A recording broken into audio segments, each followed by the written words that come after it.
I'm sure you must have heard at some point people say, I made it all alone. I started from the scratch alone and I built it all by myself. Is that true or is that not true? Well, I don't think it's true.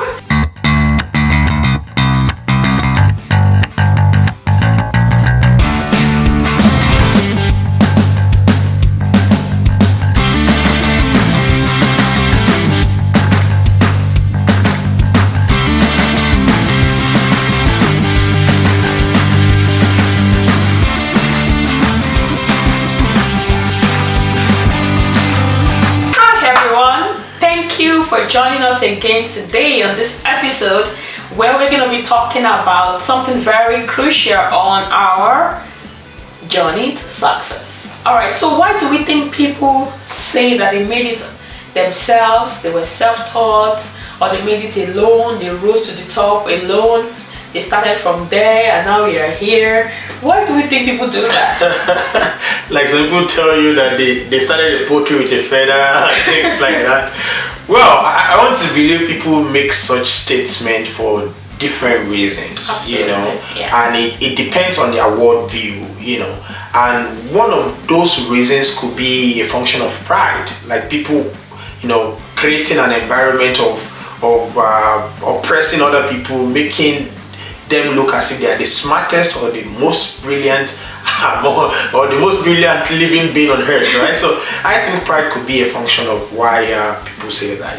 Yes, absolutely. I also think that with the advent of social media and people wanting to have a brand, you know, it sounds fancy that, well, I'm self-made, I'm self-taught. Like, I think it's, you know, you can brand yourself like that. Great attention. Yes, and then you get more followers to say, well, this person made it all by themselves. So I want to think that's one of the reasons why people say that they made, you know, they rose like all by themselves. What else do you think? Yeah, I think another reason is misrepresentation, you know.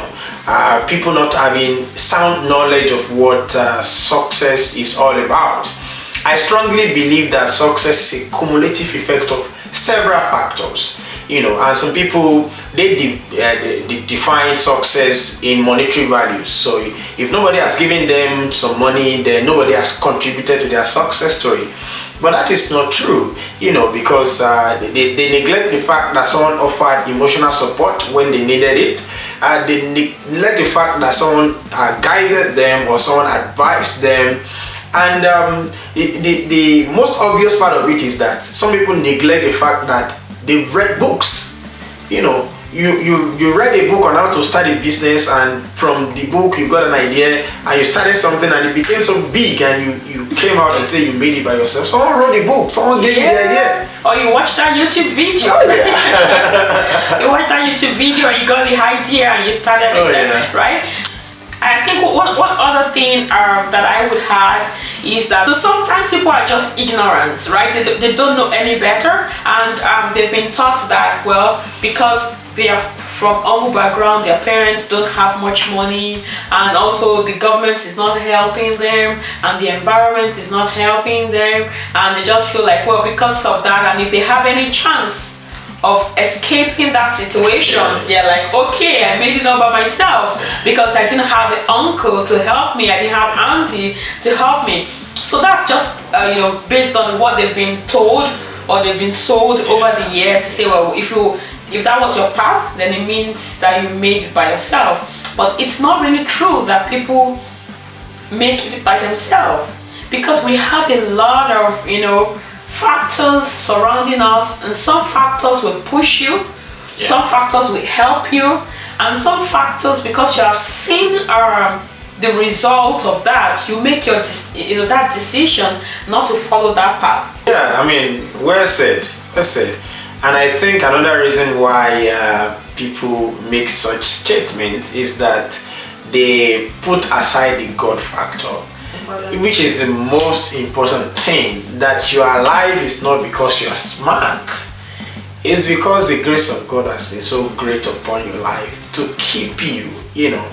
And there's a verse in the Bible that says, in Him we have our being, Yeah. In God you are alive, so people put God aside and say, oh, it's just because I can do it, that's why I made it by myself. So I think people are not attributing enough glory to God by saying that.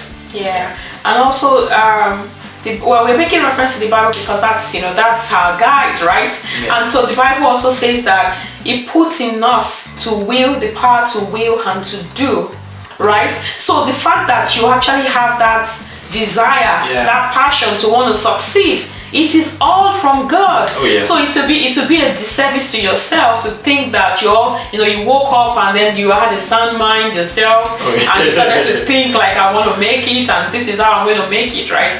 Yeah. God gives us the power to will and to actually do. Yeah, that's so true. That's so true. Now that we have established the fact that nobody can be successful alone, so the next aspect of it we're going to be dissecting is that what are those things or what are those ingredients of success that we should start paying attention to? Yeah, so we want to know what are those things that contribute to our success. Oh, yeah. What are the things that without a shadow of doubt we all need to be successful. Oh yeah. Right? So we need people. Like, people are the greatest resource that you can have. Yeah. Like, this is not about someone that you need to ask for money or something. Having people, having resources is very, very key. You only need one person to give you that idea, one person to encourage you, one person to motivate you, one person to tell you that, well, I don't think you should do it this way, I think you should do it that way. Because, Yeah, I mean, that's so true. And we're going to break down the people into your parents. I mean, they nurtured you. Your parents nurtured you. They sent you to school. And even if they didn't send you to school, they gave birth to you, so that you are alive. Today, it's because some people decided to have a child. Right? Also, God bless some people with a child. Yeah. And you had the product. So. And if you're lucky enough, they send you to school or they send you for a vocation. Yeah. And that's about parents. You have siblings. Sometimes you look at your elder brother doing very fine and you are motivated to do fine as well. Yeah. And what other people do we have? So we have colleagues, we have teachers, we have neighbors. Teachers are assets. Yeah, teachers are lovely. Yeah. I think I should even mention one of the teachers that I wouldn't forget. So it was in my primary school. So I went to one of the good schools. But anyways, it was in my primary school. And I remember that particular term, my parents didn't have enough money to be able to cover for my school fees. And this teacher loaned my parents the money. Wow. Like, I cannot forget him, Mr. Fashola. Like, he loaned my parents the money to pay my fees, and my parents returned the money when they got it. Like, that's impressive. Yeah, so this is someone that actually contributed to my success. Right? It went beyond being a teacher to being, an helper. Above and beyond. Yeah. So that's one of the ways teachers help, right? So we have teachers. And of course, the impact on the teacher. Of course, yes. He actually made me to like mathematics. Yeah. He was a very good teacher, right? So we have teachers. We have our colleagues, friends, relatives, neighbors, people that we just, and sometimes there are some people that we see around, and because of, our environment, we are like, no, I don't want to be like that person. The fact that you can see that person as an example of what not to be, what you don't want to be, is an indirect way, is indirectly contributing to your success, because you have a picture of what you don't want to be. Yeah. Right? So we are a product of many things. I got a scholarship because I was part of a Commonwealth country.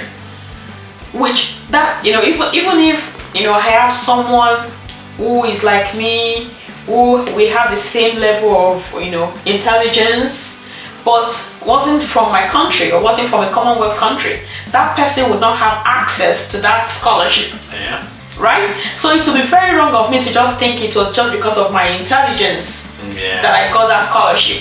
There was also a contributory factor, the fact that I was from Nigeria. So it would just be, be unheard of for me to come out and say, well, I made it all by myself. No, the environment contributed to me making it. Yeah, so talking about the role of environment in our success, if the environment is very peaceful, it gives you an avenue to think and to to bring out your creativity and things like that. But think of it the other way. Let's assume there's a war. You don't even have the time to sit down and be in your right frame of mind to think about invention and things like that. So we have to acknowledge that. I mean, how our environment can play a key role. Yeah, and I wanted to. I just remembered something now regarding our people, when we're talking about parents. I don't want us to think that if we are born with, if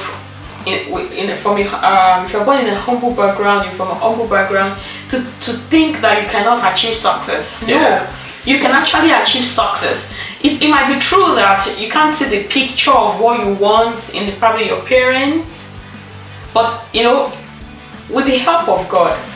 And I think that's why it is important, when there's that God factor, because sometimes God will just pick somebody up from nowhere and make them into something, right? Yeah. So you should not let your environment or the level at which your parents are limit you. And even if your parents are all successful, trust me, you can actually be more successful, right? So fine. Our parents are usually the first role models, or ideally the first role models, but we can be better than our parents, right? So, and that's just an encouragement for someone who is not from or who was not born with a silver spoon or a gold spoon or something. Some people were not even born with a spoon at all, and they were able to make it, right? And I think that takes me to my next point regarding making use of valuable resources and friends.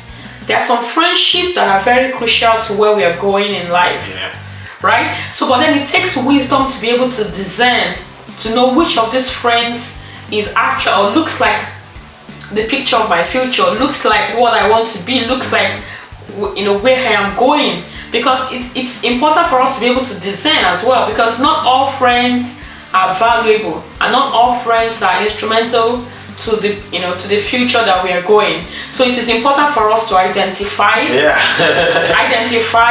harness that relationship. Because some friends actually take away from you, and some actually discourage you and tell you, you can do, nobody has ever done that before. So you need to titrate between the one that gives you positive energy and the one that gives you negative energy. Absolutely. And and of course you don't want to close the door of friendship and slam it and call their bluff. No, that's not what we are putting out there. But what we are saying is that we have to take responsibility for our lives. We have to take responsibility for our choices. At the end of the day, it's all about what decision, like the decisions that you make, right? Yeah, because someone said you smell like the company you keep. Friendship is a choice. You can choose to be in that relationship. You can choose not to. And if it's something that does not align with your goals, that does not align with your kind of life, you are not under any oath to, unless you've made an oath. Which of course I trust you. So it's a choice. So you are like an average of the 5 closest person to you. So if you see people that can help you and the strength in you, make the best use of that opportunity. But if you see people that are constantly diminishing you, you gotta run for your life or run for your destiny, to say the least. Absolutely. And I would say that also the church family that you belong to is very crucial to. So we understand that not all our viewers are Christians, but like we said before, we are talking based on our experiences, right? So we believe in having a firm believer micro or macro environment. A micro environment, that you can call the church family, and where the true word of God is being preached. Because when you hear the true word of God, it spurs you to want to be the better version of you.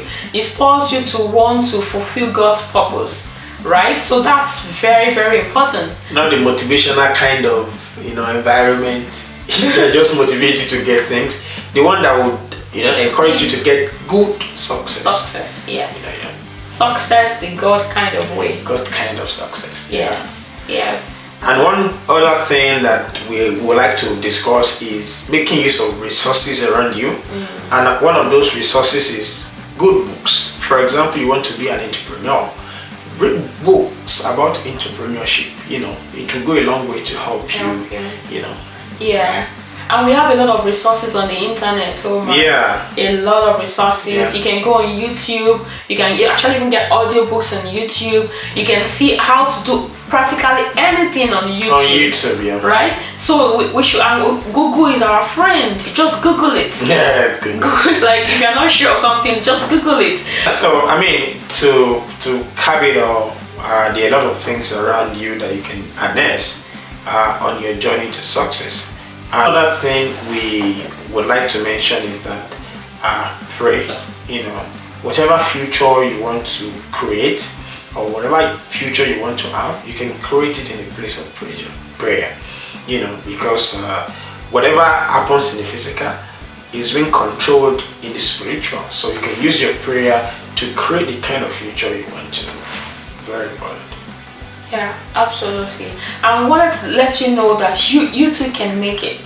Like you can make it. We are still on our journey to success, and we just thought that we could learn together. We could, we would also make use of all the things that we have said today. Like we have just said, don't let your background put your back on the ground. I think it's Pastor Funke Felix Adejuma that said that don't let your background put your back on the ground. So whatever it is that you are going through, you can pick up yourself, you can make use of the resources around you and make the best out of yourself and create a good future for yourself. Yes, remember that you have a lot of resources out there for you to help you make it, and when you eventually make it, there's no point bragging about it. You can use your story to encourage others. You can use your story to glorify God. And acknowledge the resources that you have used on your journey to success. Don't just come out and say, I made it up by myself. Don't forget you read a book. Don't forget someone told you not to go that way. Don't forget someone encouraged you. So don't forget when you almost failed. Someone gave you an emotional support. Don't forget all those things. And be grateful for these people. It's also very important to honor these people. Remember them once in a while. So it's not about trying to give the glory to those people that helped you, but there's a place of honor. When you honor people, you also get honor in return. So honor those that have helped you in whatever shape or form. If they've only given you a cup of cold water while you needed it, I think it's important to say thank you. And there's one aspect that is the most important, and that is God. In your journey to success, you cannot afford to leave God behind, because God is the giver of good success, long-lasting success. So you cannot leave God behind. Absolutely, and I think we will actually be doing a disservice to ourselves to think we can make it without God. No, I don't. Yes, I don't think. I think we're gonna do a whole, episode on that. Yeah, God and success. Yeah. All right. So we have come to the end of the episode today. Thank you so much for listening. We know we were all over the place, but we trust that you were able to get one or two things. And we want you to stay tuned until we see you again next time as we bring you another exciting. Yes, this is OA-Dynasty Forum. I would like to say, make gratitude your attitude. Acknowledge God and the people on your journey to success. Absolutely. See you again next time on our next episode. Bye-bye.